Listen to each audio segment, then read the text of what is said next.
let's move on to the DBs because we got some. I want to talk about a little bit about the women's basketball and talk a little bit about the baseball, LSU baseball's sweep over Mississippi State.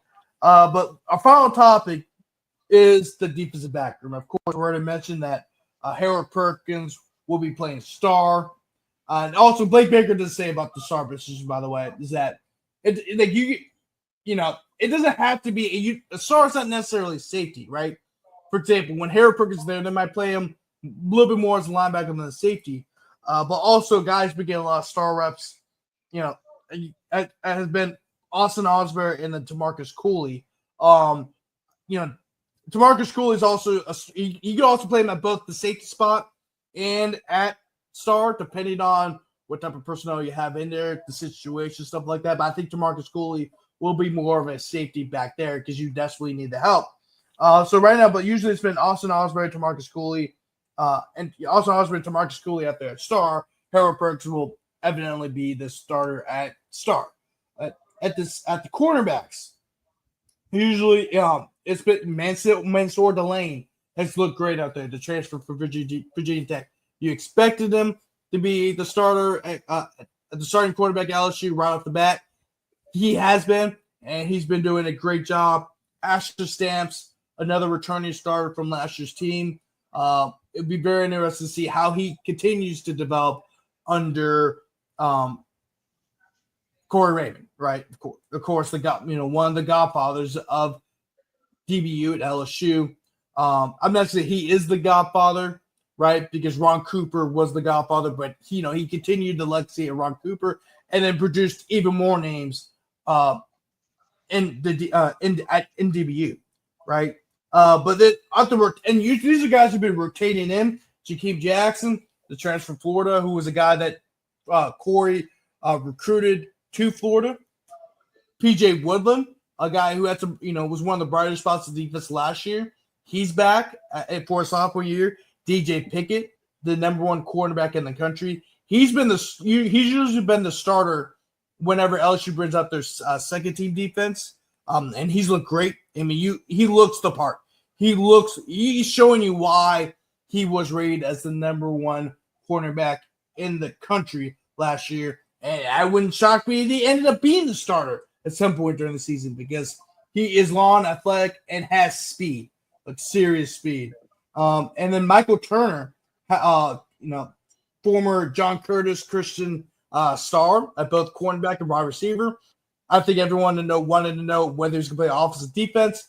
Well, he's played defense, and he's looked great as well. One of the projects I went to, he looked great in one-on-ones, and he also had an interception to end the 11-11 session. So those are the six guys you've been seeing in rotation at corner. And then safeties, of course, I already mentioned Tamarcus Cooley will probably be a starter at safety, along with Javian Toviano. Javian Toviano will be a safety. They're not changing that. That's where he should be. And that's where he should have been ever since he set foot on the Ponderosa. Of course, in rotation, Joel Rogers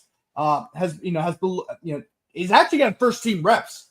There was a practice where Tamarcus Cooley was not there. He got first team reps. Of course, Deshaun Spears. He's a very talented safety, and I think he'll have a big season, whether that be as a starter or as a rotational piece. And of course, Austin Osborne, you have to throw his name in there. And also Jardine Gilbert is going to be out for the spring. Of course, he'll definitely be in the rotation, but right now he's not because he is dealing with an injury. But Zach, we all know that the cornerback room greatly improved last year, and that was expected when you brought in Corey Raymond. They're going to be even better this year, not only with more depth, but most importantly, talent. You need talent at that position, but also at the safety spot. That was the weakest spot.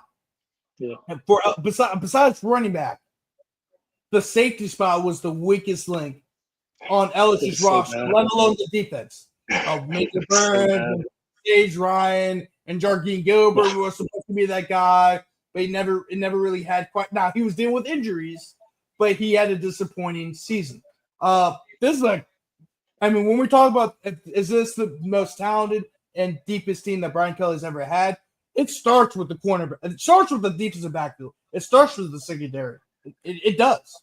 This is DBU we're talking about. This is what DBU should be like. This is what when you think of LSU, you think of the secondary, and this is what it looks like. But now, of course, we gotta wait till the season starts. But right now, I'm really liking where the secondary is at.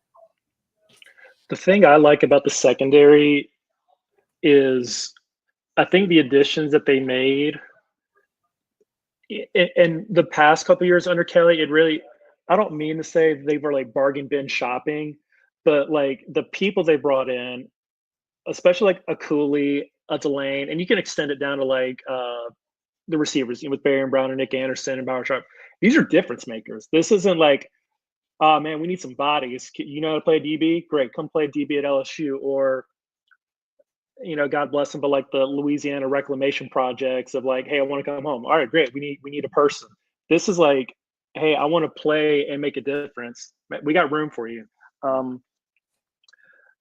I mean, Jakeem Jackson was a top 5 corner coming out of high school a couple years ago, and you said he's running second team right now. And again, it's spring. There's a long way to go, but that just speaks to how talented this secondary room is.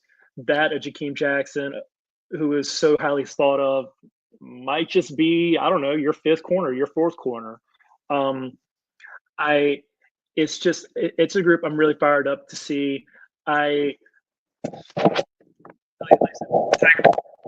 Some of the golden years of DBU, like I was a freshman for Tyrann Matthews, and I was there for Jamal Adams, and we have to keep going back to Patrick Peterson. But these past couple years, it's been so. Especially what they Zach. Are you having mic issues?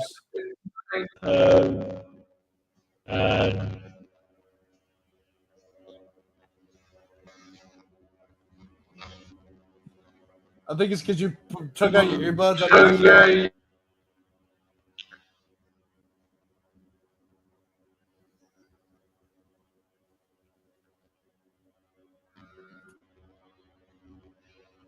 I think it's on. It might be on.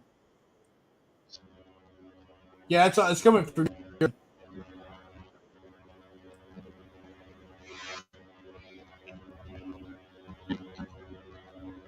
I'm not me. Hold on.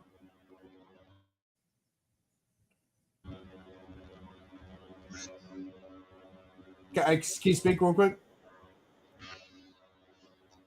I still can't hear you. Yeah. But yeah, so while Zach's trying to figure out his whole mic situation, but yeah, so yeah, we're gonna go off piggyback what Zach's saying. Zach, just let me know in the private chat when you're when it sounds better. But yeah, this defensive backfield is like you said, Zach, like when Tyrann Matthew was here in 2011, they were deep. You had Mo Claiborne, you had Greg Brooks. Yeah, I mean the defensive backfield the secondary in general just had a lot of depth. Of course, I think Zach, that was your freshman year when they had that 2011 defense, right?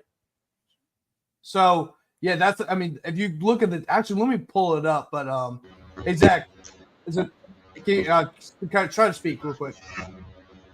Hi. Hey, honestly, hey, what I'll do is take out your take off the Bluetooth out of your earbuds. Like, take off the Bluetooth, mate, and just speak to the computer if that's possible. Because I think it's something to do with your earbuds.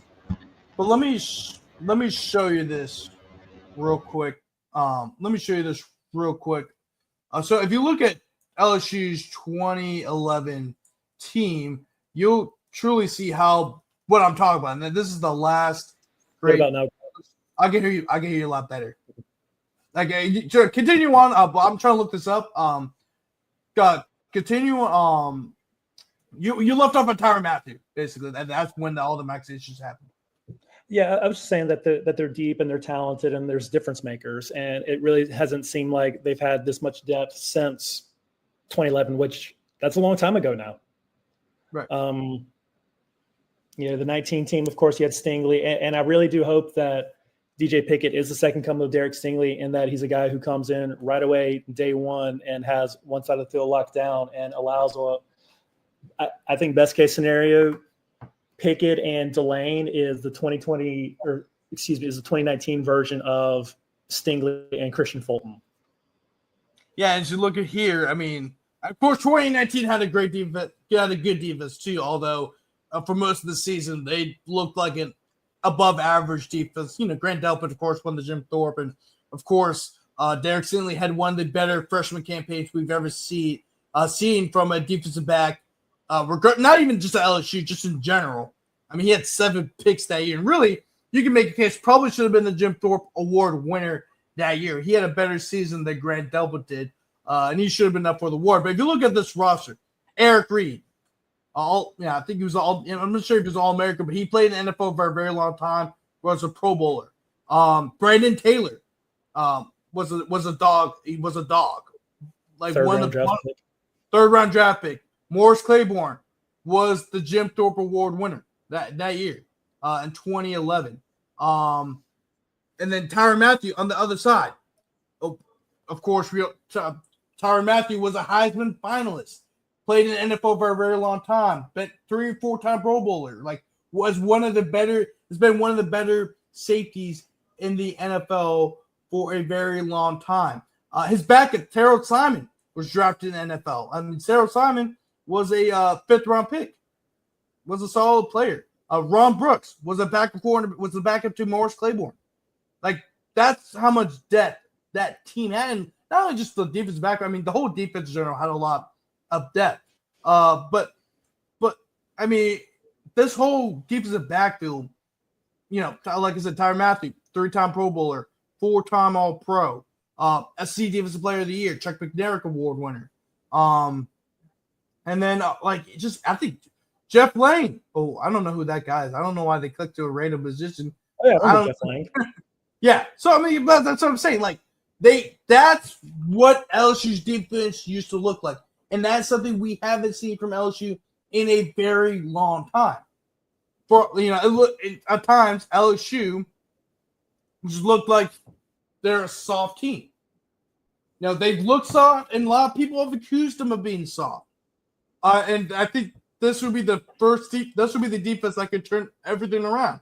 And Blake Baker is one of the better defensive play callers in college football. He has a lot of tools to work with. He has a lot of versatility at every single position on the field.